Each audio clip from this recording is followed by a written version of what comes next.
watch the erosion of Canada's democracy. You know, some of you know that I was born in the Soviet Union. That's why I have a very unique perspective on Canada's democracy. In the Soviet Union, you could not travel freely between the republics, and you could not travel outside of communist walls, which is why I'm so blessed that we gained our freedom in 1989. And to know that there are more than 3.5 million Canadians that are unable to board a plane or a train should not just upset 3.5 million Canadians, but 35 million Canadians. Because mobility rights are not just charter rights, they're human rights. And same with mandates.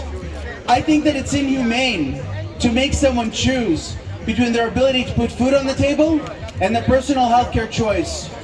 And that's why I've introduced the only legislation, to my knowledge, in the country that sought to protect workers against workplace mandates, and shame on the Doug Ford government for voting down my Jobs and Jabs bill.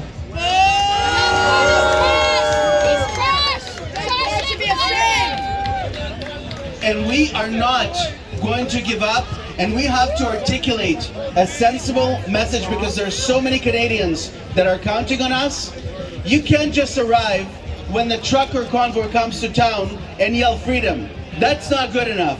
You have to stand up for Canadians even when it's unpopular. And that's what I've been doing for the last 2 years.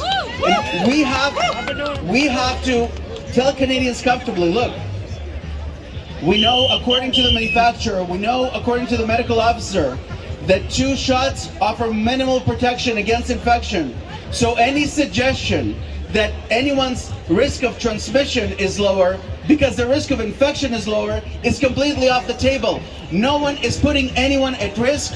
No one's putting others at risk. It's a hateful proposition which we have to oppose. No one is putting anyone at risk. Enough.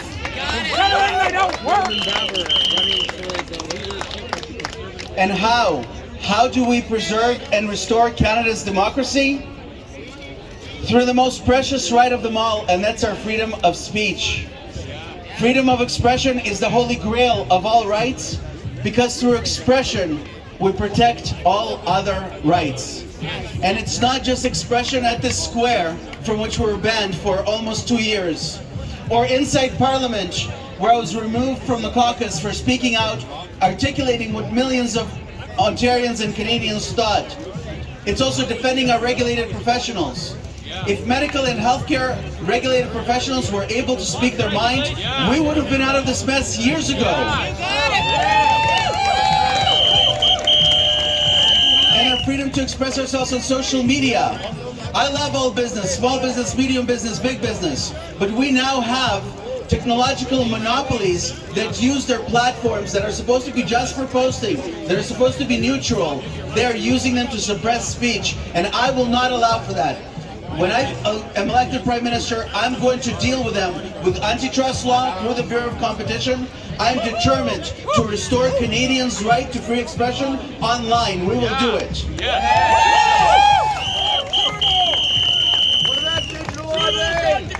And finally, we cannot restore our freedoms and we cannot restore our democracy without a free and independent media. You can't. How are you going to have free and independent media when the government signs the media's paycheck? That's completely unsustainable. So here's what I'm going to do. First of all, I'm going to defund the CBC. That's going to happen on day 1. Second of all, I will make sure that we end all media bailouts and all media subsidies. And number 3, I'm going to end this relationship that government has with media by way of advertising. Government has now become the biggest advertiser on news media and all platforms, especially on taxpayers' dime. This has to end. I will end the way government advertises on the media. So that's it. That's why I'm here. I'm here because if we don't have democracy, we don't have anything. I have to run and we have to win this leadership race. I'm now a verified candidate. We paid the fee. I'm on the ballot. We won the debate 2 nights ago. We have to beat everyone else, I have to win this race in the Conservative Party of Canada because we have to shake up the Conservative Party of Canada. We have to say to them, where have you been for the last 2 years? Why did you not stand up for Canadians against lockdowns, against passports, against mandates before the trucker convoy rolled into town? And I promise you that when I become leader of this party, I'm going to apologize to all of you folks that have been disillusioned by it, that left answer. We can't take your vote for granted. You have to know where we stand on all times. And so the culture that will restore is the same culture by which I was guided throughout my career, which is you will always know where we stand, we will always say what we believe, and we will always do what we believe is right, even when it's unpopular. And finally, I'll conclude with the following. I have to win this race, and I ask you that you make yourself eligible to vote in the leadership by registering at my secure portal at joinroman.ca. Joinroman.ca. Pay the Conservatives $15, make yourself eligible to vote. Here's why. I have to get us out of this. I have to get us out of this nightmare that we've been living for the last couple of years. My opponents are saying Roman's running on lockdowns, Roman's running on COVID, and that's over. Really? It's over? Close to 20% of Canadians are still segregated, treated like Class B citizens. It's not over until it's over, and we're going to ensure that it's going to be over.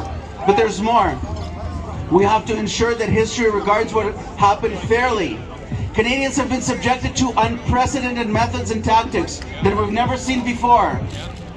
We have to make sure that tactics like segregation, like censorship, like psychological manipulation are viewed fairly. History has to condemn them, because if it doesn't, then we're never fully going to go back to normal, and we're never fully going to get our democracy back, and those are two propositions that are unacceptable to me. We're going back to normal, and we're getting our democracy back. Nothing short of that will do. That's why I'm running for leader of the Conservative Party of Canada. That's why I'm running to become Canada's next Prime Minister. I hope that you'll support me. It starts at joinroman.ca. Thank you so very much. Thank you.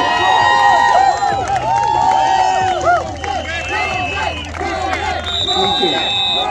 Fire Doug Ford! Doug Ford's an asshole! Doug Ford's an asshole!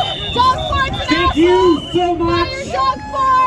Mr. Baber, for coming, and thank you so much to all of you.